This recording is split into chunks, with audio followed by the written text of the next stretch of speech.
بسم اللہ الرحمن الرحیم۔ السلام علیکم ورحمۃ اللہ وبرکاتہ۔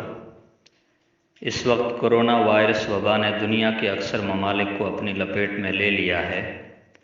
ہزاروں لوگ اس متعدی بیماری کی وجہ سے موت کا لقمہ بن چکے ہیں اور لاکھوں لوگ اس مرض میں مبتلا ہیں۔ یقیناً یہ بیماری اللہ تعالیٰ کی طرف سے ہے اور اللہ ہی شفا دینے والے ہیں، لیکن دنیا دار الاسباب ہے۔ علاج، معالجہ اور دیگر تدابیر اختیار کرنا موافق سنت ہے، خلاف سنت نہیں ہے۔ اس مرض کے پھیلنے کی سب سے بڑی وجہ آپسی میل جول، ملاقات، جمع ہونا اور ایک دوسرے کو چھونا ہے۔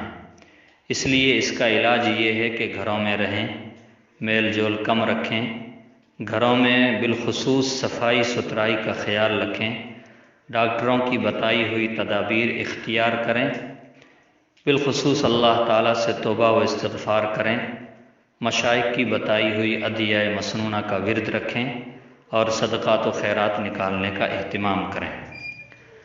یہ کہتے ہوئے اور آپ کو یہ سنتے ہوئے بڑے تکلیف ہوگی کہ ان مجبور کن حالات میں ہم کو مسجدوں میں نمازیں ادا کرنے سے منع کیا جا رہا ہے۔ حکومتی افسران کی طرف سے مساجد کے ذمہ داران پر بڑا دباؤ ہے۔ بعض بڑے شہروں میں ائمہ حضرات کو نوٹس دے دیا گیا ہے کہ 5 سے زیادہ نمازی آ گئے تو گرفتار کر لیے جاؤ گے، اور بعض مقامات سے امام صاحب اور نمازی حضرات کے گرفتار کرنے کے واقعات بھی سامنے آ رہے ہیں۔ ان حالات کے پیش نظر بڑے بڑے علماء اور فقہاء نے یہ تاکید کی ہے کہ ہر نماز کے وقت 4-5 افراد ہی مسجد میں جماعت سے نماز پڑھیں، باقی لوگ اپنے اپنے گھروں میں جماعت سے نماز پڑھیں، اور جمعہ کی نماز میں بھی اتنے ہی لوگ پہنچیں، باقی لوگ گھروں میں ظہر کی نماز ادا کر لیں۔ اس طرح نمازیں ادا کرنے سے انشاءاللہ ہم اللہ کے یہاں گنہگار نہیں ہوں گے۔ ہمارے علماء کرام نے اس تعلق سے ہماری جو رہبری کی ہے وہ بالکل شریعت کے موافق ہے، کتاب و سنت کے موافق ہے اور فقہ کے موافق ہے۔ اس لیے آپ حضرات سے گزارش کی جاتی ہے، درخواست کی جاتی ہے کہ آپ اپنے گھروں میں رہ کر کے گھروں میں نمازوں کا اہتمام کریں، مسجد میں امام صاحب، مؤذن اور ان کے ساتھ 2-3 حضرات مل کر کے ہی نماز ادا کریں۔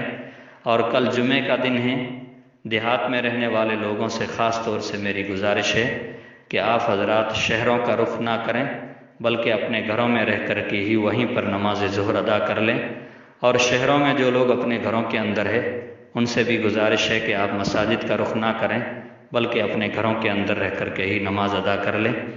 اس تعلق سے علماء کرام کے کافی بیانات اور تحریری خطوط بھی نیٹ پر پڑے ہوئے ہیں، آپ حضرات ان کو بھی سن سکتے ہیں، دیکھ سکتے ہیں، پڑھ سکتے ہیں۔ مکمل طور پر انہوں نے ہماری رہنمائی کی ہے۔ زبیر احمد، خادم مدرسہ مدینۃ العلوم آہو، جودھپور، راجستھان۔